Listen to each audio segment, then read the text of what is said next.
Hello friends, जय भारत, जय हिंदुस्तान।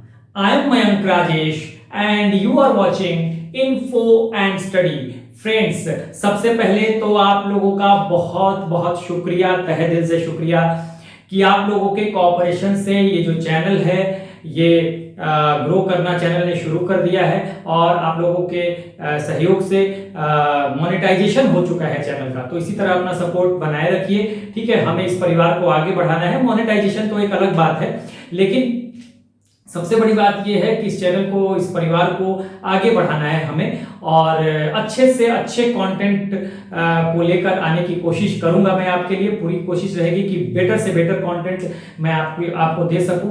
और एक रिक्वेस्ट है आप लोगों से कि अगर आपको कोई भी वीडियो अच्छी लगती है तो उस पर लाइक और कमेंट तो जरूर कीजिए, क्योंकि इसका एक पॉजिटिव असर जो है वो दूसरे स्टूडेंट पे भी होता है। अगर आपको वीडियो अच्छी लगती है, अगर आपने ना कमेंट किया ना लाइक किया, तो लोग समझते हैं कि भाई चलिए ये वीडियो जो है नॉर्मल है, ठीक है। लेकिन अगर अच्छी लग रही है, ठीक है, तो जरूर लाइक और कमेंट करें, और अगर अच्छी नहीं लग रही है तो डिसलाइक भी करें, ठीक है। बिंदास डिसलाइक कीजिए, कोई दिक्कत नहीं है, ठीक है, ताकि वो हमारे लिए भी एक लेसन होगा, ठीक है।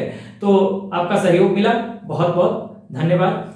सो friends, we are into the Mauryan empire and in this topic we have come to here in the society portion, ठीक है। समाज वाले, हाँ, समाज कैसा था मौर्यन डायनेस्टी में, मौर्यन एम्पायर में, हाँ, उस समय समाज कैसा था, सोसाइटी कैसी थी, इसके बारे में हम यहाँ इस वीडियो में जानने की कोशिश करेंगे, ठीक है। और पूरी तरह से इस वीडियो को आज हम खत्म कर लेंगे। हम अपने मौर्यन डायनेस्टी के अपने अंतिम पड़ाव पे ही हैं, ठीक है। लास्ट हमारा एक वीडियो होगा डाउनफॉल का खत्म, और आज हम सोसाइटी खत्म कर लेंगे, ठीक है। सोसाइटी में जो है हमने सोसाइटी में हमें जो देखना है वो कास्ट सिस्टम को देखना है, यानी कि वर्ण व्यवस्था कह लीजिए, जाति व्यवस्था कह लीजिए, स्लैब सिस्टम, दास प्रथा को देखेंगे, फैमिली परिवार किस तरह से होता था, महिलाओं की स्थिति क्या थी और धर्म क्या था। इसको हमने एक ही में जोड़ दिया है, ताकि सोसाइटी में ही सबको जोड़ दिया है, तो इससे हम इस वीडियो में ही खत्म कर लेंगे, ठीक है। और मैं आपको बताऊं कि मौर्यन डायनेस्टी के बारे में तीन महत्वपूर्ण बातों को आपको ध्यान रखना है। पहली बात की आप इंडस वैली सिविलाइजेशन में देखेंगे, ठीक है। इंडस वैली सिविलाइजेशन में देखेंगे कि यानी सिंधु घाटी सभ्यता में कि पहली बार बर्न्ट ब्रिक यानी पक्की ईंटों का इस्तेमाल जो हुआ था वो इंडस वैली सिविलाइजेशन में हुआ था। क्योंकि वो एक अर्बन सिविलाइजेशन था, शहरी सभ्यता थी, तो पहली बार यहाँ देखा गया था। बहुत उन्नत सभ्यता थी, बहुत ही डेवलप्ड सिविलाइजेशन था वो। उसके बाद, उसके खत्म होने के बाद जब हम वैदिक पीरियड में आते हैं तो वो एक रूरल सिविलाइजेशन थी, जहां पे इन सब चीजों को आप नहीं देखेंगे। और फिर बाद में यहीं पे मौर्यन डायनेस्टी में आपको बर्न्ट ब्रिक का इस्तेमाल मिलेगा, ठीक है। तो ये एक इंपॉर्टेंट बात है, ये आपको ध्यान रखना है, इसलिए मैंने पहले ही लिख दिया है। एक तो ये हो गया बर्न्ट ब्रिक का इस्तेमाल, ठीक है। सिंधु घाटी सभ्यता के बाद मौर्यन पीरियड में आपको मिलना शुरू होगा, ठीक है। दूसरी बात देखिए, बुद्ध पीरियड में NBPW northern black polished where की शुरुआत हुई थी। ये कल्चर, इसको northern black polished where culture कहते हैं, यानी उत्तरी काली रंगीन मृदभांड की बात, ठीक है। मृदभांड मिट्टी के बर्तनों को बोला जाता था। तो ये जो सभ्यता है ये बुद्ध काल में शुरू हुई, लेकिन मौर्यन पीरियड में ये पीक पे थी, क्लाइमेक्स पे, ठीक है ना, ये एकदम पीक पे थी मौर्यन पीरियड में। तो ये आपको ध्यान रखना है कि शुरू तो हुई बुद्ध पीरियड से, पहले भी मैं बता चुका हूं। ये कल्चर शुरू हुआ जो है बुद्ध पीरियड से, NBPW northern black polished where. उस समय लोग ऐसे मृद भांडों का इस्तेमाल करते थे जो काले रंग की होती थी, ठीक है। इसको कहा गया है नॉर्दर्न काली रंगीन मृद भांड, काले रंगीन मृद भांड, काली नहीं काले, नॉर्दर्न काले रंगीन मृद भांड, ठीक है। नॉर्दर्न ब्लैक पॉलिश्ड वेयर इसको इंग्लिश में कहा जाएगा। और रिंग वेल्स, छल्लेदार कुएं मिलेंगे। पहली बार आपको, पहला कंस्ट्रक्शन आपको इसका मौर्यन पीरियड में ही मिलेगा। इस मौर्यन समाज ने ये तीन चीजें आपको देखने के लिए महत्वपूर्ण चीजें मिल रही हैं, जो कि अभी मैंने शुरू में ही बता दिया, क्योंकि छोटी सी बात है। बात छोटी सी मतलब कि ज्यादा इंफॉर्मेशन इसमें नहीं है। बर्न्ट ब्रिक, NBPW और रिंग वेल्स, तीन बातों को जानना है। अगर कहीं आ जाए रिंग वेल का इस्तेमाल बहुत इंपॉर्टेंट है, इसको आप रिंग वेल के इस्तेमाल की शुरुआत कहां हुई थी, कब हुई थी, तो मौर्यन पीरियड में। ये आप लिखेंगे, बाद में तो मिलेगा ही।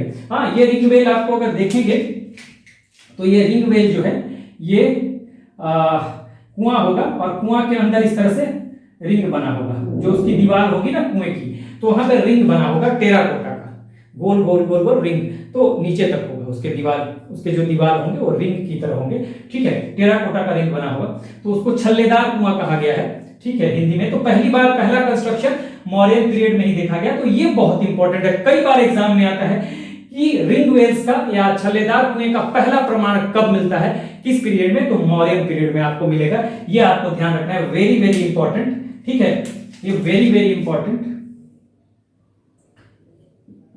वीवीआई में लिखता हूं, ठीक है, बहुत ही इंपॉर्टेंट है, चाहे ये यूपीएससी हो, चाहे ये पीसीएस हो, चाहे कोई भी और एग्जाम हो, तो रिंग वेल्स को आपको ध्यान रखना है। बर्ड ब्रिक सिंधु घाटी सभ्यता के बाद यहां पर, ठीक है, और आपको मैं बताऊं कि ये जो चीजें हैं ना यहां पर दिखाई दे रही हैं, ये जो सेकेंड अर्बेनाइजेशन फेज है, मैं बता रहा हूं आपको, फर्स्ट अर्बेनाइजेशन फेज, प्रथम नगरीकरण जब शुरू हुआ था, कब, इंडस वैली सिविलाइजेशन के समय, तो वो सिंधु घाटी, सिंधु नदी के किनारे था, देखिए ये था ना, ये सिंधु और उसकी सहायक नदियों के किनारे शुरू हुआ था, ठीक है, ये अगर हम नॉर्दर्न पार्ट देख रहे हैं भारत का, तो सिंधु और उसकी सहायक नदियों के साथ साथ शुरू हुआ था ये, ठीक है,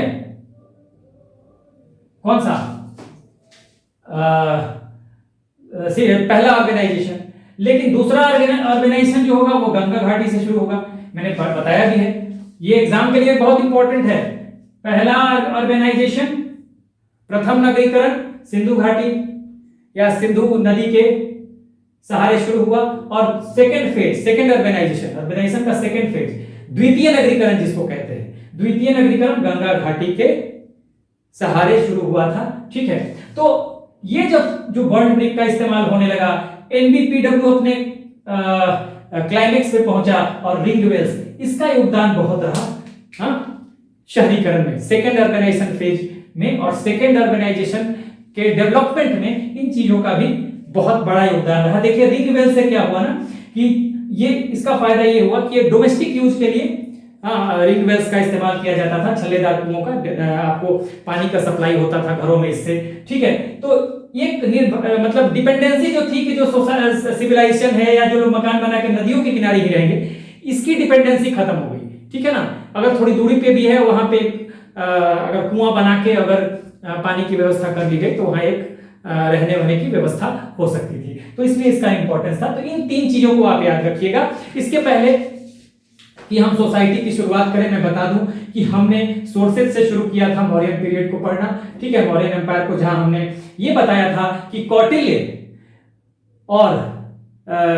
का अर्थशास्त्र और मेगास्थनीज की इंडिका जो थी, इससे हमें मौर्यन साम्राज्य के बारे में मैक्सिमम जानकारियां यहीं से मिलती हैं, मैक्सिमम इंफॉर्मेशन इन्हीं दोनों किताबों से मिलती है। उसके अलावा और भी सोर्सेज हैं, जैसे कि आपको लिटरेरी सोर्सेज की मैं बात कर रहा हूँ, साहित्यिक स्रोतों की, तो वो सोर्सेज अगर इंडिका और अर्थशास्त्र के अलावा आपको बुद्धिस्ट टेक्स्ट हैं, जैन टेक्स्ट हैं, ठीक है, उसके अलावा कुछ और महत्वपूर्ण किताबें हैं, विशाखा दत्त की मुद्रा राक्षस है, बाण भट्ट की हर्षचरित्र है, हेमचंद्र का परिशिष्ट पर्वन है, और भी तमाम चीनी यात्रियों का है कुछ विवरण उससे मिला है। बहुत सारी चीजें हैं, बहुत सारी, वो अलग अलग जगहों पे हम देखते भी रहे हैं जब हम मौर्यन पीरियड पढ़ रहे थे। उसके अलावा आर्कियोलॉजिकल सोर्सेज की यानी पुरातात्विक स्रोतों की बात करें तो वहां पर हमने अशोक के एडिक्ट्स देखे, मतलब अशोक के अभिलेखों को देखा, जैसे शिलालेख हो गया, रॉक एडिक्ट्स, पिलर एडिक्ट्स, स्तंभ लेख हो गया, गुहा लेख यानी कि गुहा या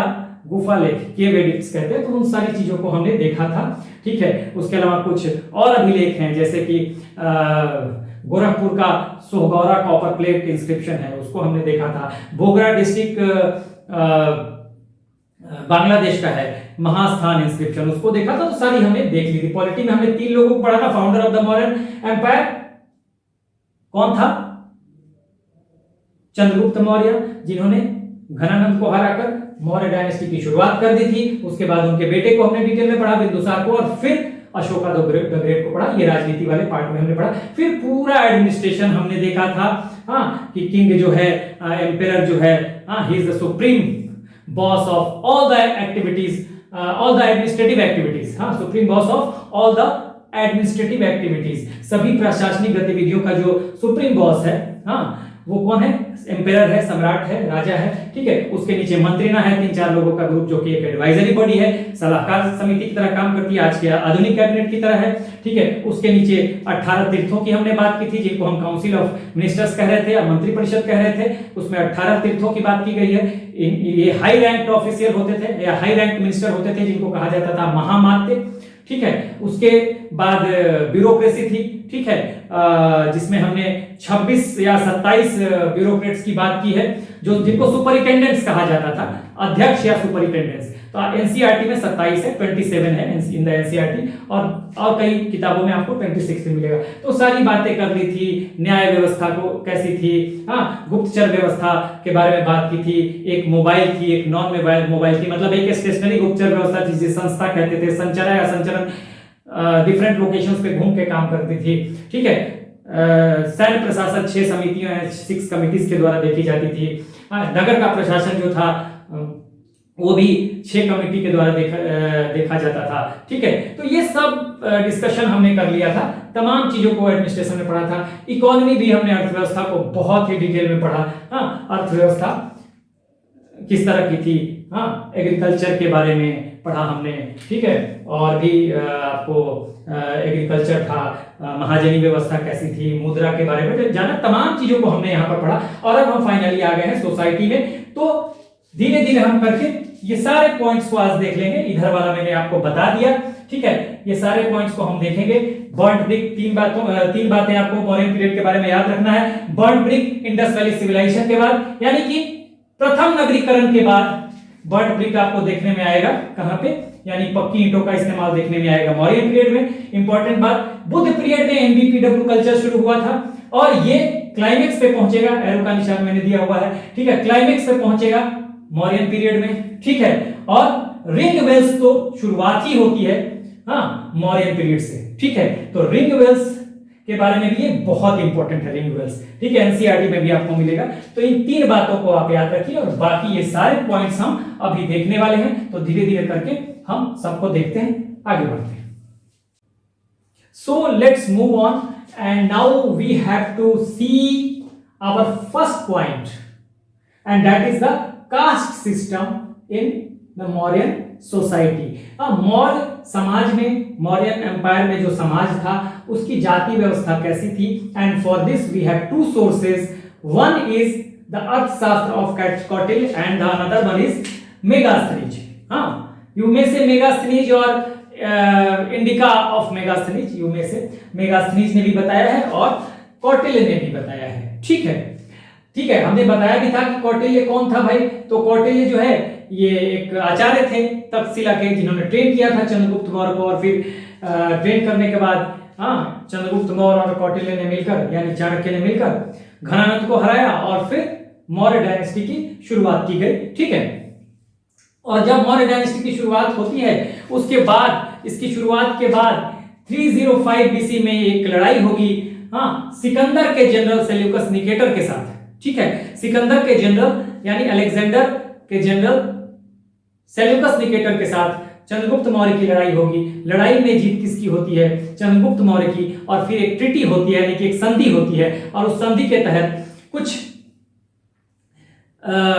टेरिटरीज है अफगानिस्तान का, और अफगानिस्तान का मैंने बताया था कंधार, काबुल, ये सब जो क्षेत्र थे, बलूचिस्तान जिसको जेड्रोसिया कहा जाता था, ये सब अभी जो पाकिस्तान में जेड्रोसिया बलूचिस्तान को कहा जाता था आज जो पाकिस्तान में, तो वो सारा क्षेत्र आ गया था चंद्रगुप्त मौर्य के पास। और चंद्रगुप्त मौर्य की शादी भी होती है सेल्यूकस निकेटर की बेटी हेलेना, या उनका दूसरा नाम कार्लेनिया था, तो उनसे शादी भी होती है, विवाह भी होता है। तो ये एक कहानी थी कि सेल्यूकस निकेटर और चंद्रगुप्त के बीच ट्रीटी होती है। And that time Megasthenes was sent to the court of Chandragupta Maurya by Seleucus Nicator. तो एक तरह का ये राजदूत था, एम्बेसडर था चंद्रगुप्त मौर्य के कोर्ट में, ठीक है, दरबार में आया था ये, और सेल्यूकस निकेटर द्वारा भेजा गया था। तो इसने अपने अनुभवों से जो चीजें लिखी, ये भी एक सोर्स है। तो जाति व्यवस्था के बारे में ये भी कुछ जानकारी देगा और कौटिल्य भी अपनी कुछ जानकारी देंगे। एक बार पहले आप स्क्रीनशॉट ले लें,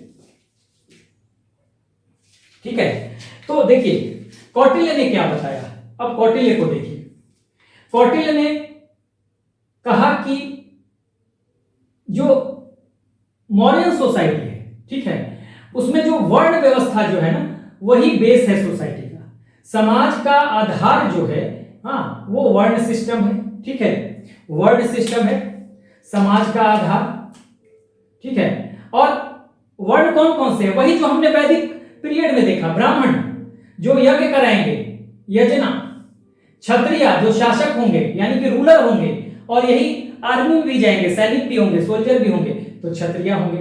वैसे यही ट्रेड करेंगे, व्यापार करेंगे, ठीक है, एग्रीकल्चर करेंगे, ठीक सर, ये सब वैश्य करेंगे। और शूद्र का पोजीशन देखिए वैदिक पीरियड में सबसे ज्यादा नीचे था। ये तीनों क्लास को, ये तीनों वर्णों को, ब्राह्मण को, क्षत्रिय को और वैश्य को सर्व करते थे, इनकी सेवा करते थे, इसलिए उस समय इनका पोजीशन बहुत खराब था, सबसे लोएस्ट पोजीशन पर इनका स्टेटस था, ठीक है।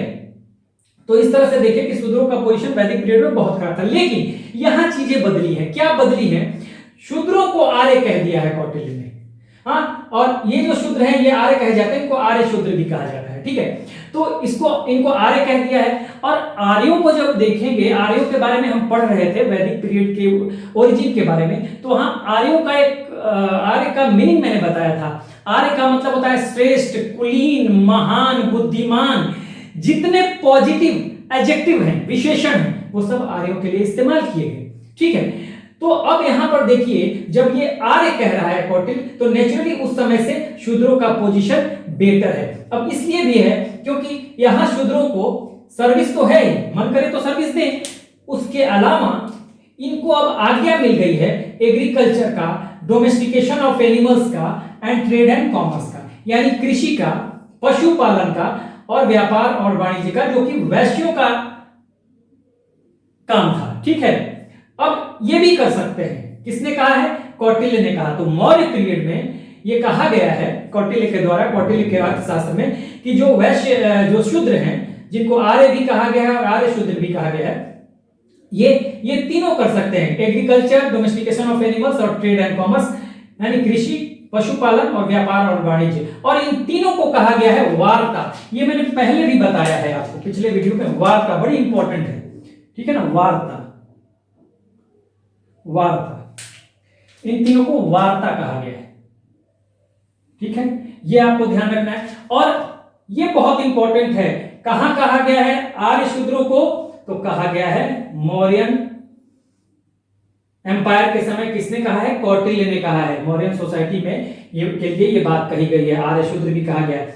और ये भी कहा गया है कि जो वैदिक पीरियड में स्लेव बना लिए जाते थे, दास बना लिए जाते थे, देखिए तीनों को, शूद्र जो थे उनकी पोजीशन बहुत खराब थी, ठीक है ना, तो उस समय तो दास बना लिए जाते थे। लेकिन ये क्या कह रहे हैं मौर्यन सोसाइटी में, अर्थशास्त्र में क्या कहा जा रहा है कौटिल्य के द्वारा? जो आर्य शूद्र हैं उनको स्लेव नहीं बनाया जा सकता। ये एक परिवर्तन आपको दिखेगा। और मैंने बताया था कि हिस्ट्री क्या है, इतिहास क्या है, इतिहास बस परिवर्तनों का खेल है। आपको क्या नोटिस करना है? You have to notice the changes, you have to notice the changes. इतिहास आसान है, ठीक है। तो ये स्लेव नहीं बनाया जा सकता। हाँ, एक बात और कहा गया है, ये आर्य शूद्र जो है मलेच्छों से भिन्न है, और मलेच्छों को दास बनाया जा सकता है, स्लेव बनाया जा सकता है मलेच्छों को। यानी कि मलेच्छों का पोजीशन यहां शूद्रों से नीचे रखा गया है, ध्यान दीजिएगा। ये बात कही है किसने? कौटिल्य ने। आगे कौटिल्य ने कुछ वर्ण संकर जातियों की बात भी की है। वर्ण संकर जातियां क्या है? ये वर्ण संकर कास्ट भी कह सकते हैं, वर्ण संकर को वर्ण संकर ही कहेंगे इंग्लिश में। ये बेसिकली अनुलोम और प्रतिलोम विवाह, मैरिज होता था, एक अनुलोम और एक प्रतिलोम, ठीक है। अनुलोम विवाह क्या था? हाँ, लड़का होगा, boy should be from the higher varna and girl should be from lower varna, और यहां उल्टा हो जाएगा, ठीक है। बॉय लोअर वर्ण का होगा और जो गर्ल होगी वो हायर वर्ण की होगी, और इनके विवाह के बाद जो जनरेशन चलेगा उनसे ये वर्ण संकर जातियां जो हैं ये निकल के आती हैं। अब वर्ण संकर जातियों में अम्बस्ट, मागध, वैदेहक, अंग्रेजी में ऐसे ही लिखते जाएंगे, पार्श्व, अंग्रेजी हिंदी दोनों एक ही होगा इसमें, निषाद, सूत, रथकार, पुलकस या पुलक्कस, क्षत्रा, वेण, चांडाल, श्वापक, ये सब वर्ण संकर जातियां हैं। ध्यान दीजिएगा, इसमें चांडाल को, इसमें सबको शूद्र कहा गया है। ये सब सारे शूद्र हैं, सिर्फ चांडाल शूद्र नहीं है, यहाँ पे मैंने क्रॉस कर दिया है, चांडाल शूद्र नहीं है, बाकी सारे शूद्र है, यानी इनसे नीचे के पोजीशन पे है चांडाल। हालांकि वर्ण शंकर जाति है, बट इन जातियों से इसका पोजीशन जो है नीचे है, शूद्रों से भी नीचे हो जाएगा, क्योंकि शूद्र नहीं है यही, बाकी सब तो शूद्र है, क्योंकि यहाँ तो शूद्र का पोजीशन अच्छा हो गया, क्योंकि इनको आर्य भी कहा गया, आर्य शूद्र भी कहा गया, स्लेव नहीं हो सकते, और साथ ही वार्ता यानी वार्ता को अपना सकते हैं, यानी कि एग्रीकल्चर कर सकते हैं, डोमेस्टिकेशन कर सकते हैं एनिमल्स का, और ट्रेड एंड कॉमर्स यानी व्यापार और वाणिज्य कर सकते हैं, तो ये वार्ता इनको कहा गया। तो नेचुरली चांडालों की स्थिति इनसे नीचे है, क्योंकि शूद्र जो है वो तो आर्य शूद्र कहे जा रहे हैं, ठीक है। इसके अलावा Kautilya has said some other castes and these caste are based on occupation based caste की बात की थी, व्यवसाय आधारित जातियों की बात की है, जिसमें तंतुबाय या इसको जुलाहा भी कहते थे, जो वीवर्स होते हैं, आज धुनिया देखिएगा, रुई सब जुलाहे कहे जाते हैं, तो इंग्लिश में भी तंतुबाय होगा और इंग्लिश में रजक तो रजक ही होगा, क्योंकि इनको रजक कहा ही जाता था, किसको, धोबी को, वॉशरमैन को। दर्जी, टेलर, सुनार, गोल्ड स्मिथ, लुहार, ब्लैक स्मिथ, बढ़ई, कारपेंटर, ये व्यवसाय आधारित जातियां थी, यानी कास्ट बेस्ड ऑन ऑक्यूपेशन। अब ये तो था किसका, कौटिल्य का। अब मेगास्थनीज भी कुछ जानकारी देता है, क्या देता है, देखिए मेगास्थनीज ने 7 जातियों की बात की थी, जब हमने इंडिका पढ़ा था उस समय भी मैंने बताया था, मेगास्थनीज की इंडिका है, आप यहां लिख लीजिएगा, ठीक है, इंडिका यहां पे आप लिख सकते हैं, इंडिका लिख लीजिएगा, इंडिका या मेगास्थनीज कहे या इंडिका कह दे, कुछ भी कह दे, कोई दिक्कत नहीं है। तो यहां पे देखिए 7 जाति, दार्शनिक यानी फिलोसफर, दार्शनिक यानी कि फिलोसफर, किसान फार्मर या पीजेंट, अहीर पशुपालक या शिकारी, एक ही कैटेगरी में है, अहीर कहें, पशुपालक person, who is engaged in the domestication of animals, and शिकारी हंटर, ये सब एक ही कास्ट में है। मेगास्थनीज के अनुसार कारीगर यानी कि आर्टिसन, शिल्पी यानी कि क्राफ्ट्समैन, एक ही कैटेगरी में है। सैनिक, सोल्जर, निरीक्षक, इसको आप एसेसर कह सकते हैं अंग्रेजी में, और सभासद यानी कि काउंसिलर। ये 7 जातियों की बात की है, और इन 7 जातियों में पॉपुलेशन जो है, देखिए किसान की पॉपुलेशन सबसे ज्यादा है, मेगास्थनीज ने कहा था किसानों की पॉपुलेशन सबसे ज्यादा है, 7 जातियों में सबसे ज्यादा कौन है, तो किसान है। अब देखिए इन्होंने फिलोसफर यानी दार्शनिकों को भी दार्शनिकों को भी बांटा है, मतलब कहा कि दार्शनिक भी 2 तरह के थे, ठीक है, एक था ब्राह्मण और दूसरा था श्रमण। देखिए ब्राह्मण तो वही काम करता था जो यहां चाणक्य ने भी बताया, इसका काम क्या था, यज्ञ कराना, कर्मकांड कराना, ब्राह्मण का, रिलीजियस रिचुअल्स कराना, रस्म रिवाज जो भी होता है धर्म से रिलेटेड, ये ब्राह्मण यहां भी कराता है, जो मेगास्थनीज का ब्राह्मण है, जो फिलोसफर को इसने बांट दिया है। फिलोसफर को कहा है कि 2 तरह के फिलोसफर है, एक ब्राह्मण है जो यज्ञ कराता है, रिलीजियस रिचुअल्स कराता है, कर्मकांड कराता है, और दूसरा श्रमण है। तो ये श्रमण जो है ये भी 2 तरह के हैं, ठीक है, इनको भी 2 श्रेणी में बांटा, एक जो है जो जंगलों में रहते हैं, सन्यासियों की तरह रहते हैं, और दूसरा जो आयुर्वेद के जानकार है, आयुर्वेद को आयुर्वेद ही बोलिएगा, जो आयुर्वेद के जानकार है उनका समाज में बहुत ज्यादा सम्मान है। अब यहां देखिए, यहां पे कुछ समझने वाली बात क्या है, मेगास्थनीज ने यहां जो बात कही है, सिर्फ उसने ऑक्यूपेशन बेस्ड कास्ट की बात की है, ये सिर्फ इसने व्यवसाय को बनाया है जाति का आधार। मेगास्थनीज ने, उसने दार्शनिक सब तो व्यवसाय है, दार्शनिक है, किसान है, पशुपालक है या शिकारी है, कार्टिशन है, सोल्जर है, एसेसर है, काउंसिल, ये सब तो इनका ऑक्यूपेशन है, ये जात नहीं हो सकता। अगर ये जात की बात अगर कहा जाता है कि मेगास्थनीज भारतीय समाज को समझ ही नहीं पाया, इंडियन सोसाइटी को समझ ही नहीं पाया, अगर ये समझता तो वो भी कौटिल्य की तरह इसकी बात करता, 4 वर्णों की बात करता, क्योंकि 4 वर्ण का जो है हमारे पास प्रमाण भी है, ठीक है ना, और हम वैदिक पीरियड से ही पढ़ते आ रहे हैं 4 वर्णों के बारे में, तो इसकी बात इसने कहीं नहीं की। और अगर इसको कास्ट बेस्ड ही ऑक्यूपेशन बेस्ड ही कास्ट बताना था, तो इसने इस ऑक्यूपेशन को क्यों छोड़ दिया, जिसे कौटिल्य ने बनाया है, व्यवसाय आधारित जाति भी बनाया है, कास्ट बनाया है। कौटिल्य ने तंतुबाय, रजक, दर्जी, सुनार, लोहार, बढ़ई यानी कि washerman, weaver, tailor, goldsmith, blacksmith, carpenter सबको जाति बनाया है, व्यवसाय आधारित जाति कौटिल्य ने बनाया है। तो अगर वो समाज को समझ पाता, अगर उसने जाति आधारित ही अगर उसने ऑक्यूपेशन बेस्ड कास्ट की बात ही की तो उसने इसे क्यों छोड़ दिया, इसे भी लेना चाहिए था। इसका मतलब सीधा है कि मेगास्थनीज हमारे यहाँ की वर्ण व्यवस्था को या जाति व्यवस्था को समझ ही नहीं पाया। तो ये जो पूरा था हमने जाति व्यवस्था को देख लिया। एक बार चाहे तो आप और स्क्रीनशॉट ले लें। ठीक है, तो अब हम नेक्स्ट पॉइंट पे बढ़ेंगे, स्लेव सिस्टम की तरफ। Let's move on to the second point and that is slave system. दास व्यवस्था क्या थी? देखिए यहां भी एक तो कौटिल्य की तरफ से इंफॉर्मेशन मिलता है अर्थशास्त्र में कि उन्होंने कहा है कौटिल्य ने कि 9 टाइप्स ऑफ स्लेव्स थे, 9 प्रकार के दास थे उस समय। ठीक है, देखिएगा एक बार पहले आप ले लीजिए स्क्रीनशॉट। ठीक है, तो 9 तरह के दास थे, 9 टाइप्स ऑफ स्लेव्स। और इसका प्रमाण ये भी मिलता है क्योंकि एग्रीकल्चर में लगाया जाता था, कहा भी है कौटिल्य ने कि एग्रीकल्चर में दासों को लगाया जाता था। ठीक है, तो ये बात आप देखिए कि 9 प्रकार के दासों की चर्चा है। जबकि बुद्धिस्ट लिटरेचर में, बुद्धिस्ट लिटरेचर कौन सा? त्रिपिटक।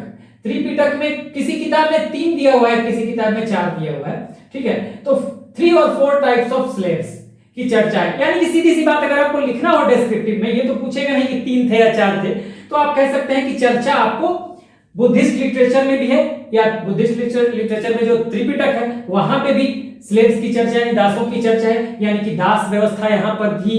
ठीक इसके विपरीत जब मेगास्थनीज की बात आती है तो मेगास्थनीज सीधे सीधे नकार जाता है कि दास यहां पे नहीं थे।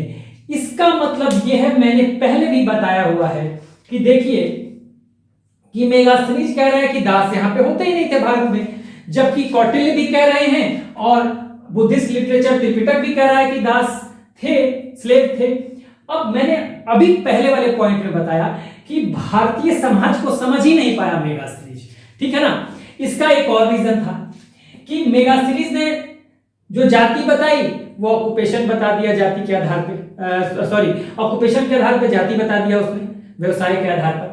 और जहां तक दासों की बात है वो भारतीय व्यवस्था को समझ ही नहीं पाया। इसने यूनान में देखा था, कहा जाता है कि यूनान में उस समय लोग दासों को बंद कमरे में रखते थे, अमानवीय व्यवहार किया जाता था, मतलब इनह्यूमन बिहेवियर होता था वहां के स्लेव्स के साथ। ठीक है, स्लेव क्या है, के सर्वेंट ही हैं। ठीक है, दास जो है, तो कहा जाता है कि उस समय यूनान में जो था कि बड़ी अमानवीय व्यवहार होता था, उनको मैले कुचैले कपड़े, गंदे कपड़े दिए जाते थे, जंजीरों में जकड़ कर रखा जाता था। तो बहुत, तो उसमें दासों की जो स्थिति है इसी तरह की देखी थी। जबकि हमारे यहाँ के समाज में आज भी है कि हमारे यहाँ जो मेड आती है काम करने के लिए, जो सर्वेंट घर में रहते भी हैं, तो उनको हम फैमिली के मतलब फैमिली मेंबर की तरह रखते हैं, परिवार के सदस्य की तरह रखते हैं। हाँ, उसी तरह से उनकी आजादी होती है, वैसा ही खाना पीना होता है जो हम खाते हैं। अच्छा, उसी तरह से बीमार पड़ते हैं तो उसी तरह से हम उसका केयर भी करते हैं, जिस तरह से एक सर्वेंट हमारा केयर करता है। हाँ, तो हम भी बीमार पड़ता है तो उसी तरह से डॉक्टर के पास ले जाते हैं। तो हमारे यहाँ जो व्यवहार है, जो हमें सर्विस भी दे रहा है, जो हमारे यहाँ सर्वेंट भी है या मेड भी है, तो हम उसके साथ मानवीय व्यवहार करते हैं, अपने घर के सदस्य की तरह समझते हैं, इंसान की तरह समझते हैं। तो भारतीय समाज इस तरह का था उस समय भी और आज भी। तो इस मानवीय व्यवहार के होने की वजह से ये कहा जाता है कि मेगास्थनीज जो है ये समझ नहीं पाया कि भारत में मतलब भारत में दास भी है, वो नहीं समझ पाया। वो तो उसको लगता है घर के मेंबर ही है। ठीक है, तो इसलिए उसने कहा कि यहाँ पे स्लेव है ही नहीं, यहाँ दास है ही नहीं। तो बस ये फर्क था कि उसने जो कुछ यूनान में देखा, दासों के प्रति लोगों का व्यवहार देखा वहां पे यूनान में, तो वो उसको लगा कि दासों को ऐसे ही रखा जाता है। लेकिन भारतीय व्यवस्था में उसने देखा कि यहाँ तो सब लोग मेंबर की तरह हैं, तो उसको पता ही नहीं चला कि कौन दास है और कौन जो है दास किसको सर्व कर रहा है, कौन मास्टर है और कौन स्लेव है। ठीक है, ये समझ ही नहीं पाया। तो इस तरह से स्लेव सिस्टम को भी हमने देखा कि कंपेयर करते हुए हमने देखा है। देखिए, कौटिल्य से अगर कंपेयर करने के लिए आए तो हमने स्लेव सिस्टम को भी कर लिया और कौटिल्य और मेगास्थनीज में, और हमने यहाँ पे कंपेयर कर लिया कास्ट सिस्टम में भी कौटिल्य को और मेगास्थनीज को। तो एक हम सोसाइटी भी देख रहे हैं और साथ साथ जहां लग रहा है उसको कंपेयर भी करते जा रहे हैं ताकि आपके लिए आसानी हो। सो हम आगे बढ़ेंगे अपने अगले पॉइंट की तरफ और हम देखेंगे फैमिली को। ठीक है, अब अगले पॉइंट की तरफ बढ़ते हैं और हमारा तीसरा पॉइंट क्या है? फैमिली। हाँ, उस समाज में परिवार कैसा था? तो सीधी सी बात है, परिवार के बारे में जो जानकारी मिलती है, ठीक है, वो देखिए फैमिली जो होती थी, एक बार आप स्क्रीनशॉट लें। ठीक है, देखिए फैमिली के बारे में मेगास्थनीज ने कुछ बातें कही है। कहा है ज्वाइंट फैमिली था and institution of marriage fully established. विवाह नाम की संस्था जो है पूरी तरह स्थापित हो चुकी थी, ये कहा है मेगास्थनीज ने, ये मेगास्थनीज ने कहा है। और मेल जो थे वो पोलीगेमी थे। हाँ, मेल पोलीगेमी का मतलब बहुपत्नित्व का प्रचलन था। तो कहीं ना कहीं ये शो करता है कि भाई जो मेल डोमिनेंस तो था उस समय। ठीक है, आगे भी आप देखेंगे कि महिलाएं जो पति के संरक्षण में ही रहती थी और जो एलिट क्लास की महिलाएं थी, हम देखेंगे कि वो बाहर नहीं जाती थी। अभी महिलाओं का कंडीशन देखेंगे, तो आप चाहें तो महिलाओं को भी इसी में जोड़ सकते हैं, इसी पॉइंट में, फैमिली एंड वुमेन, लेकिन मैंने अलग पॉइंट बनाया है। ठीक है, तो अलग पॉइंट में लिखवा दूंगा, आप जैसे चाहे उसको बना लीजिएगा। ठीक है, तो मेल जो थे यानी पुरुष जो थे वो पोलीगेमी थे, यानी कि हिंदी में कहेंगे बहुपत्नित्व का प्रचलन था। तो कहीं ना कहीं मेल डोमिनेंस को यहाँ पे दिखाता है। ठीक है, ये मेगास्थनीज ने कहा है। ठीक है, जहां तक समाज की बात है, समाज में या परिवार में रीमैरिज की छूट थी और दोनों को छूट थी, पुरुष और महिला दोनों को छूट थी। ठीक है, तो एक बात ये है। इधर हमने देखा मेगास्थनीज को रीमैरिज की बात कर ली। कौटिल्य ने क्या कहा है मैरिज के बारे में? कौटिल्य ने 8 टाइप्स ऑफ मैरिजेज की बात की है। ये वही मैरिजेज है जो पहले हम पढ़ चुके हैं वैदिक पीरियड में। सनातन धर्म का जो मैरिज है, 8 तरह के सनातन धर्म में, हिंदू धर्म में मैरिजेज माने गए हैं। ठीक है, 4 पॉजिटिव हैं, ठीक है, और 4 निगेटिव हैं। ठीक है, जो पॉजिटिव हैं उसमें ब्रह्म, देखिए ब्रह्म विवाह, प्रजापत्य विवाह, आर्ष विवाह, देव विवाह, ये धर्म सम्मत है। इनको धर्म विवाह कहा गया है सनातन धर्म में, हिंदू धर्म में। ठीक है, और ये एक्सेप्टेड फॉर्म है एंड एक्सेप्टेड बाय फादर। पिता की अनुमति से ये शादी होती है, इसलिए इसको धर्म सम्मत भी कहा गया है। ठीक है, जबकि 4 और जो विवाह हैं ये नेगेटिव हैं। ठीक है, यहां देखिए, यहां तलाक नहीं हो सकता, धर्म सम्मत है। एक बार शादी हो गई तो कौटिल्य कहते हैं कि तलाक नहीं हो सकता, कौटिल्य का कहना है ये। ठीक है, अगर निगेटिव देखें तो ये असुर, गंधर्व, राक्षस और पैशाच, ये सारे पॉजिटिव मैरिजेज हैं। ठीक है, धर्म विवाह है, धर्म सम्मत है। ठीक है, एक्सेप्टेड बाय फादर, पिता के परिवार की अनुमति से हो रहा है, इसलिए समाज में इसका एक्सेप्टेंस है। लेकिन ये जो है नेगेटिव है और एक्सेप्टेंस नहीं है, फिर भी हो रहा है। असुर विवाह, लड़की को खरीद के, ठीक है, गंधर्व लव मैरिज जो आज का होता है। ठीक है, और राक्षस विवाह, अपहरण और या एब्डक्शन या किडनैपिंग से लड़की का किडनैपिंग कर लिया गया। और पैशाच विवाह, फोर्सफुली या बलात्कार करके लड़की जो है, अगर पागल है, हाँ, इस तरह की लड़की है कोई, उसको या किसी को शराब पिलाकर, नशे में लाकर उसके साथ फोर्सफुली बलात्कार किया गया, फिर उससे शादी कर ली गई, तो ये बड़ी बात हो गई। ठीक है, तो ये बड़ी बात हो गई। तो ये हमने देख लिया कि इस तरह के मैरिजेस थे। हाँ, ये जो 8 तरह के मैरिजेज हैं, ठीक है, इस पे मैंने एक पूरा वीडियो बनाया हुआ है जिसमें 8 टाइप्स ऑफ मैरिजेस एंड 16 संस्कार, 16 संस्कार जो हिंदू धर्म के हैं। हाँ, जन्म के पहले से लेकर मृत्यु तक, मृत्यु के बाद तक के 16 संस्कार हैं। उस पे मैंने पूरा का पूरा वीडियो बनाया है। इस पे डिटेल आपको 8 टाइप्स ऑफ मैरिजेस मिलेंगे सनातन धर्म के। वो एंशिएंट हिस्ट्री, ठीक है, आप देख सकते हैं जाकर, एंशिएंट हिस्ट्री का प्लेलिस्ट है। एंशिएंट हिस्ट्री के प्लेलिस्ट में जाएंगे, जो रेगुलर वीडियो है उसमें लेक्चर 60 देखेंगे आप, तो वो आपको सारा मिल जाएगा डिटेल। वैसे मैंने आपको रफ आइडिया यहाँ पे दे दिया, यहाँ पे उतना डिटेल तो बता नहीं सकता कि ये धर्म सम्मत है और ये नेगेटिव है, क्योंकि ये धर्म सम्मत नहीं है। अब ऑब्वियसली यहाँ पे देख रहे हैं कि परचेज करके लड़की की शादी हो रही है। ठीक है, यहाँ पे गंधर्व लव मैरिज आज तो ले दे के एक्सेप्टेबल है और उसको अच्छा भी माना जाता है, लेकिन उस समय नहीं माना जाता था। ठीक है, आज भी इसको बहुत पॉजिटिव वे में नहीं लिया जाता। ठीक है, राक्षस अपहरण एब्डक्शन करके जो शादी होगी उसको राक्षस विवाह कहा जाएगा, लड़की का अपहरण कर लिया जाएगा और पैशाच में फोर्सफुली या बलात्कार करके, ठीक है, शादी की जाती थी, उसको पैशाच विवाह कहा गया। तो ये हमने विवाह को देख लिया, चाहे तो एक बार और आप स्क्रीनशॉट ले सकते हैं। ठीक है, अब हम नेक्स्ट पॉइंट बढ़ेंगे और वेमेन का कंडीशन, महिलाओं की स्थिति देखेंगे। ठीक है, आप चाहे तो ये फैमिली और महिला उन दोनों को एक साथ जोड़ सकते हैं, फैमिली, मैरिज, वेमेन सबको एक साथ आप चाहे तो जोड़ सकते हैं। मैंने अलग पॉइंट बनाए हुए, वो मैं आपको अभी लिखवाता हूं। सो लेट्स मूव ऑन, और अब हम देखेंगे महिलाओं की स्थिति को।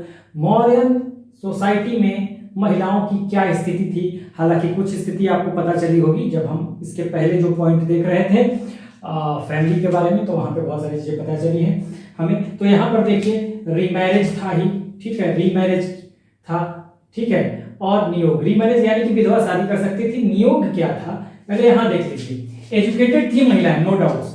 देखिए ये गुप्तचर विभाग, स्पाई भी हैं, कहाँ पे, गुप्तचर विभाग में, एजुकेटेड भी हैं और गुप्तचर विभाग में ये स्पाई भी है। ठीक है, आपने स्क्रीनशॉट अगर नहीं लिया हो तो ले लीजिए, शायद मैंने छोड़ा भी नहीं था स्क्रीन, अब ले लीजिए आप। ठीक है, और यहाँ पे देखिए स्पाई यानी कि ये गुप्तचर विभाग में भी काम कर रही हैं, स्पाई भी हैं। ठीक है, गुप्तचर का रोल भी निभा रही हैं, स्पाई भी हैं, या मॉरियन एडमिनिस्ट्रेशन के एस्पियोनेज सिस्टम में है, एस्पियोनेज एडमिनिस्ट्रेशन का पार्ट है ये। ठीक है, महिला एजुकेटेड है, और देखिए ये होने के बावजूद, हाँ आप अभी मैं बताऊंगा जब नीचे आऊंगा, अनिष्कासिनी किसके लिए इस्तेमाल किया गया। एजुकेटेड है, स्पाई है, गुप्तचर विभाग में काम कर रही हैं, और गणिका। ठीक है, गणिका कौन होता था, वेश्या होती थी उस समय की, चाहे वो एंटरटेनमेंट करे चाहे वो शरीर बेचे, जो भी करे, तो दो तरह की होती थी उस समय की वेश्याएं या गणिकाएं जो हैं, गणिका या अध्यक्ष के अंदर में होती थी। इनका एक अलग डिपार्टमेंट था, मैंने बताया था कि 27 सुपरिटेंडेंट्स हैं, ठीक है, ब्यूरोक्रेसी में, नौकरशाही में, उसमें एक गणिका अध्यक्ष भी है। ठीक है ना, एक तो स्वतंत्र होंगी गणिकाएं जिनको कहा जाता था रूपा जीवा। ठीक है, जिनको कहा जाता था रूपा जीवा, ध्यान रखिएगा, स्वतंत्र जो होंगी रूपा जीवा कहलाएगी। रूपा जीवा आ जाएगा एग्जाम में, रूपा जीवा किसको कहा जाता था, तो गणिकाओं को, जो इंडिपेंडेंट गणिकाएं थी। ठीक है, और वेश्या, प्रोस्टिट्यूट, जो भी कह रहे हैं अपने लैंग्वेज में। ठीक है, और गवर्नमेंट, एक गवर्नमेंट की होती थी, सरकार की तरफ से, हाँ, और सरकार expenditure by the government over their training, ये जो गवर्नमेंट की होती थी, राज्य की होती थी, इन पे सरकार इनके प्रशिक्षण पे खर्च करती थी कि किस तरह से वो एंटरटेनमेंट करेंगी। ठीक है ना, तो ये चीज आपको ध्यान रखना चाहिए। गणिका किसके लिए, वेश्याओं के लिए इस्तेमाल किया गया है। एजुकेटेड है महिलाएं, स्पाई हैं, गुप्तचर विभाग में भी काम कर रही हैं। ठीक है, मैरिज की तो बात है ही, मैरिज हमने पढ़ लिया कि मैरिज होती थी, और 4 तरह के मैरिज एक्सेप्टेबल थे, 4 तरह के एक्सेप्ट नहीं किए जाते थे। हाँ, रीमैरिज की बात थी, पहले भी हमने पढ़ा, और नियोग की बात थी। अब ये नियोग क्या है ये समझिएगा, पहले भी शायद मैंने बताया होगा किसी वीडियो में। नियोग, अगर मैरिज के बाद संतान नहीं होता, ठीक है, कोई इशू नहीं होता, ठीक है, संतान नहीं होता, तो महिलाओं को उस समय धर्म सम्मत एक आजादी होती थी कि वो अपने हस्बैंड के भाई के साथ या किसी और व्यक्ति के साथ, किसी दूसरे मर्द के साथ संतान की उत्पत्ति के लिए, हाँ, वो शारीरिक संबंध बना सकती है। इसी को नियोग कहा गया। तो रीमैरिज भी था, नियोग भी था। ठीक है, ऐसे देखने से आपको लगेगा कि बहुत ज्यादा तो अंकुश नहीं है महिलाओं पे, क्योंकि यहाँ पढ़ भी रही हैं, स्पाई भी हैं, क्योंकि एडमिनिस्ट्रेशन में है, गणिकाएं भी अपने हिसाब से काम कर रही हैं। ठीक है, लेकिन गणिकाओं की जो स्थिति है, अब गणिकाओं को तो जिस समाज में आज भी है, हम बहुत उन्नत अवस्था नहीं कह सकते, लेकिन चूंकि ये आज भी है, हाँ, तो ठीक है, जैसे भी है, उस समय कोई चाहे मन से कर रहा हो, चाहे वो प्रेशर में कर रहा हो। अब यहां पर देखिए विडो, कुछ ऐसी विडो थी महिलाएं, विधवा, हु डिडंट गेट मैरिड, जिन्होंने शादी नहीं किया। ठीक है, देखिए ये वो महिलाएं हैं, वो विधवा हैं, हाँ, जिन्होंने अपने मन से शादी नहीं किया। ठीक है, सामान्य महिलाएं हैं, ठीक है। ये इनको कहा गया है छंदवासिनी, ठीक है, यहां से देखिए इनको कहा गया है छंदवासिनी। छंदवासिनी वैसी महिलाएं जो विधवा हैं, लेकिन उन्होंने अपने मन से शादी नहीं की, अपनी इच्छा से शादी नहीं की, लेकिन ये सामान्य परिवार की है, कोई बहुत ज्यादा धनी मानी नहीं है। तो इनको कौटिल्य ने कहा है, देखिए ये कौटिल्य ने कहा है, इसको वीडियो के बारे में कुछ महिलाओं के का नाम दिया है इन्होंने, कुछ स्पेशल कैटेगराइजेशन किया है कौटिल्य ने, ठीक है। तो अनिष्कासिनी, ठीक है, वत्सकारा, यक्षासन मिलेगा आपको। तो यहाँ पर देखिए वैसी विधवा जिन्होंने अपने मन से खुद अपनी इच्छा से शादी नहीं की, ठीक है, उनको छंदवासिनी कहा गया। इन्होंने रीमैरिज नहीं किया, ठीक है, और ये सामान्य मतलब परिवार से आती थी या सामान्य रूप से रहती थी, मतलब ये बहुत पैसे वाली नहीं थी, सामान्य घरों से, सामान्य परिवार से ये बिलोंग करती थी। कुछ ऐसी महिलाएं थी जो कि रिच थी, वेल ऑफ थी, धनी थी, हाँ, कुछ ऐसी विधवाएं थी, उनको कहा है आढ़ विधवा। ये भी शादी नहीं करती थी, हाँ, ये भी शादी नहीं करती थी, रीमैरिज ये दोनों नहीं करेंगी। छंदवासिनी और दोनों, और ये आढ़ विधवा, छंदवासिनी और आढ़ विधवा दोनों विडो हैं, दोनों शादी नहीं करती हैं। अंतर यह है कि ये धनी है, वेल ऑफ है, और ये सामान्य परिवारों से है, ठीक है, सामान्य है। दूसरा कौटिल्य के अर्थशास्त्र में एक शब्द आया है अनिष्कासिनी, ठीक है, women of elite family, हाँ, who didn't go outside, जो बाहर नहीं जाती थी, संभ्रांत घरों की महिलाएं जो बाहर नहीं निकलती थी। देखिए यहाँ पे एजुकेटेड भी हैं, गुप्तचर व्यवस्था में काम भी कर रही हैं, ठीक है, रीमैरिज भी है, नियोग की भी व्यवस्था है, नियोग का भी वहां पे प्रचलन है, और जो विधवा चाहती है कि शादी नहीं करे इसकी भी छूट है, लेकिन कहीं ना कहीं अंकुश भी है। ये अनिष्कासिनी कहा है किसको, जो संभ्रांत घर परिवार की, एलिट क्लास की महिलाएं हैं, एलिट फैमिली से हैं, उनको बाहर जाने की इजाजत नहीं है, ठीक है, वो पति के संरक्षण में ही या भाई के संरक्षण में, पिता के संरक्षण में रह रही हैं, उनको अनिष्कासिनी कहा गया है, ठीक है ना, ध्यान दीजिएगा। और एक और शब्द इस्तेमाल किया है महिलाओं के लिए, ये परिव्राजिका या सन्यासिनी होती थी। परिव्राजिका कहा जाता था फीमेल मॉन्क को, फीमेल सेंट को, ठीक है, उनके लिए वत्सकारा नामक शब्द इस्तेमाल किया गया। ये वर्ड किसके लिए, परिव्राजिका या सन्यासिनी के लिए अर्थशास्त्र में कौटिल्य ने वत्सकारा शब्द इस्तेमाल किया। इसका मतलब देखिए लग रहा है एजुकेटेड भी हैं, स्पाई भी हैं, हाँ, गणिका के रूप में अगर स्वतंत्र रूप से भी काम कर रही है, सरकार भी प्रशिक्षण दे रही है, क्योंकि सरकार को रेवेन्यू मिलता था ना, इससे सरकार को रेवेन्यू मिलता था, इसलिए मतलब सरकार इनके ट्रेनिंग पे भी खर्च करती थी और इससे रेवेन्यू भी आता था। रीमैरिज है और नियोग है, मतलब अगर संतान नहीं होता शादी से तो पति के भाई से, हस्बैंड के भाई से या किसी दूसरे मर्द से, पति के अलावा, संतान की उत्पत्ति के लिए शारीरिक संबंध बनाया जा सकता था, इसको नियोग कहते थे। कौटिल्य ने कुछ नाम दिए हैं महिलाओं के, छंदवासिनी और आढ़ विधवा, ये विधवाओं के लिए है। छंदवासिनी उसके लिए है जो विधवा सामान्य परिवार से आती है, बहुत ज्यादा पैसे वाली नहीं है, फिर भी वो शादी नहीं कर रही हैं, रीमैरिज नहीं कर रही हैं, विधवा है ये। और दूसरी तरह की विधवा वो हैं जो बहुत रिच हैं, उनको आढ़ विधवा कहा है। अनिष्कासिनी वो महिलाएं हैं, हाँ, जो संभ्रांत परिवारों से हैं, जो एलिट क्लास से हैं, एलिट फैमिली से हैं, लेकिन उनको बाहर जाने की इजाजत नहीं है, वो पति के संरक्षण में, पिता के संरक्षण में, भाई के संरक्षण में, घरों में ही रहती हैं। इसीलिए सब कुछ होते हुए भी कहीं ना कहीं अंकुश की बात होती है महिलाओं पे, यहाँ पे लग रही है, ये इंडिकेशन दे रहा है कि कहीं ना कहीं अंकुश था, ठीक है, कुछ ना कुछ किसी ना किसी तरह से प्रेशराइज किया जाता था, क्योंकि भाई बाहर जाने का मन तो सबको होगा, लेकिन चूंकि उनको घर में ही रखा जाता था, तो इसलिए कहा जाता है कि महिलाओं की स्थिति ठीक थी, लेकिन बहुत अच्छी, बहुत बेहतर नहीं कही जा सकती, क्योंकि यहाँ पे उनको रोका जा रहा है बाहर जाने से। और ये है परिव्राजिका जो सन्यासिनी है, फीमेल मॉन्क या फीमेल सेंट है, और इनको कहा गया है कौटिल्य के अर्थशास्त्र में वत्सकारा। अब आप चाहें तो एक बार ले लीजिए स्क्रीनशॉट फिर, ठीक है, ये हमने देख लिया। अब आज का आखिरी पॉइंट हम देखेंगे रिलीजन, ठीक है, तो बढ़ते हैं। तो आइए अब हम आज का अपना आखिरी पॉइंट देखते हैं, मौर्यन सोसाइटी का, मौर्यकालीन समाज का आखिरी पॉइंट रिलीजन यानी धर्म को देखते हैं। इससे संबंधित जो बातें हैं, महत्वपूर्ण बातें, उसको हम जान लेते हैं। एक बार पहले आप स्क्रीनशॉट ले लीजिए, ठीक है। तो यहां देखिए वैदिक धर्म था, कौन कौन से धर्म थे, तो देखिए यहां पर वैदिक धर्म, रिलीजन की बात करें तो वैदिक था, ठीक है। वैदिक का मतलब हिंदू धर्म, हिंदुइज्म।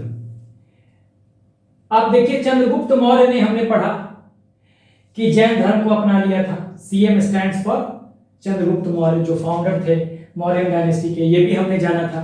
बिंदुसार आजीवक संप्रदाय को मानने वाले थे, ठीक है। और कलिंग वार के बाद अशोक ने ये आजीवक संप्रदाय को बिंदुसार ने माना था। कलिंग वार के बाद अशोक ने बुद्धिज्म अपनाया था और अहिंसा पर आधारित एक धर्म चलाया। इसमें पूजा पाठ तो नहीं था, तो धम्म चलाया था। धम्म का मतलब धर्म, ठीक है। तो अशोक बुद्धिज्म को मानने वाले थे। कलिंग वार के बाद इन्होंने जो बहुत ज्यादा नरसंहार हुआ, मैसकर हुआ, तो इन्होंने बौद्ध धर्म अपना लिया था, ठीक है। उसके बाद देखिए हम वैदिक धर्म की बात करें तो यहां पर भी एक और चीज देख लीजिए कि इन चारों को, सॉरी, यहां तो वैदिक धर्म है, यहां जैन है और यहाँ बिंदुसार आजीवक हैं और अशोक जो जिन्होंने बुद्धिज्म को अपना लिया। इससे ये पता चलता है कि रिलीजियस टॉलरेंट था सारे शासकों में। वैदिक तो है ही, और देखिए जो महत्वपूर्ण शासक है, हाँ, जैन है, बिंदुसार, सॉरी, चंद्रगुप्त मौर्य है, बिंदुसार है या अशोक है, यानी उस समय शासकों में भी धर्म सहिष्णु था। समाज में हर तरह के लोग रहते थे, हर धर्म को मानने वाले लोग रहते थे। शासक चाहे जो कोई भी हो, लेकिन शासन की तरफ से किसी भी धर्म के लिए कोई समस्या खड़ी नहीं होती थी, ठीक है। हाँ, there was no trouble on the part of administration for the common people, हाँ, irrespective of their caste, creed, religion, ठीक है। तो ये एक बड़ी बात यहां पर निकल के आती है और इसका प्रमाण भी मिलेगा। देखिए अशोक जो थे और ये बौद्ध धर्म को मानने वाले थे, बौद्ध धर्म इन्होंने अपनाया था। और अशोक के ग्रैंडसन दशरथ, उन्होंने भी बौद्ध धर्म को, वो भी बौद्ध थे, उन्होंने बुद्धिज्म को अपनाया था। लेकिन दोनों ने, हमने पहले भी पढ़ा था जब हम केव एडिक्ट्स पढ़ रहे थे, गुफा लेख अशोक का, तो वहां पे हमने देखा था कि बराबर की पहाड़ियों में, गया में बराबर की पहाड़ियों में अशोक ने कुछ गुफाओं को, जैसे कर्ण चौपाल और विश्व झोपड़ी जैसे उन्होंने गुफाएं बनवाई और आजीवक संप्रदाय को दान कर दिया था, डोनेट कर दिया था। उसी तरह उनके बेटे दशरथ ने भी एक बराबर की पहाड़ी में लोमस ऋषि के लिए उन्होंने बनाया था और उन्हें दान कर दिया था, आजीवक संप्रदाय के थे। इसके अलावा उन्होंने गोपी, विहिका, वर्तिका दशरथ ने बनवाए थे नागार्जुन की पहाड़ियों में, वो भी आजीवक संप्रदाय को, हाँ, उन्होंने डोनेट कर दिया था। यानी कि थे बुद्धिज्म, थे फॉलोअर किसके, बुद्धिज्म के, लेकिन उन्होंने आजीवक संप्रदाय को दान कर दिया था। इससे ये बात पता चलता है कि शासक वर्ग जो था वो भी रिलीजियसली काफी टॉलरेंट था, ठीक है ना। हाँ, इनटॉलरेंस नहीं था उसमें, सभी धर्म सहिष्णु थे, ठीक है ना। तो ये आपको यहां से निकल के आता है। वैदिक धर्म में ब्राह्मण वही थे जो ब्राह्मणों का काम जो है यज्ञ करवाना था, कर्म कांड करवाना था, ठीक है। टैक्स फ्री लैंड इनको मिलता था, ये जो कर्म कांड करवाएंगे, रिलीजियस रिचुअल करवाएंगे ब्राह्मण, ठीक है, तो इनको शासकों की तरफ से टैक्स फ्री लैंड मिलता था। ये इंपॉर्टेंट है, ये याद रखिएगा। इस टैक्स फ्री लैंड को कहा जाता था ब्रह्मदेव। इस टैक्स फ्री लैंड को क्या कहा जाता था जो ब्राह्मणों को दिया जाता था? ब्रह्मदेव, ब्रह्मदेव, ब्रह्मदेव, याद रखिएगा, बहुत इंपॉर्टेंट है। टैक्स फ्री लैंड जो ब्राह्मणों को दिया जाता था, वो जो सर्विस देते थे, कौन सा सर्विस, यज्ञ कराएंगे, कर्मकांड कराएंगे या और कोई रिलीजियस रिचुअल कराएंगे, तो उनको उसके बदले टैक्स फ्री लैंड मिलेगा, जिसको ब्रह्मदेव कहा जाता था। अब यहां पर एक देखिए, वैदिक धर्म को तो लोग फॉलो कर रहे हैं, लेकिन एक डिफरेंस यहां मिलेगा। देखिए एंशिएंट वैदिक रिलीजन जो था, वहां पे आइडल वर्शिप प्लस टेंपल का कॉन्सेप्ट मैंने भी पढ़ाया है। वहां आपको कहीं भी मूर्ति पूजा या मंदिर नहीं की बात नहीं की गई है, ठीक है, ना ही मूर्ति पूजा की बात की गई है, ना ही मंदिर की बात की गई है, ठीक है, वहां कोई कॉन्सेप्ट नहीं था इसका। लेकिन यहां पर एक परिवर्तन आया है। मौर्यकालीन जो वैदिक धर्म है, मौर्यन वैदिक रिलीजन जो है, यहां पर आपको आइडल वर्शिप और टेंपल यानी कि मूर्ति पूजा और मंदिर दोनों देखने के लिए मिल रहे हैं। ये एक बड़ा परिवर्तन है, मैंने बार बार कहा है, notice the changes in history. अब देखिए यहां वैदिक से यहां पे आपको कुछ परिवर्तन मिला, हमेशा आप चेंज करते हुए, चेंजेस को नोटिस करते हुए पढ़िए, ठीक है। तो यहां पे प्राचीन वैदिक धर्म जो था, जो हमने पढ़ा, हाँ, वैदिक कल्चर में, वहां पे हमने नहीं देखा, ना मूर्ति पूजा देखा, ना हमने टेंपल का कॉन्सेप्ट देखा। लेकिन मौर्यकालीन वैदिक रिलीजन में आइडल वर्शिप और टेंपल दोनों है। और मूर्तियां मंदिरों में स्थापित हो रही हैं। मूर्तियां मंदिरों में स्थापित हो रही हैं। हाँ, ये मैंने यहां पे दिखाया है एरो से।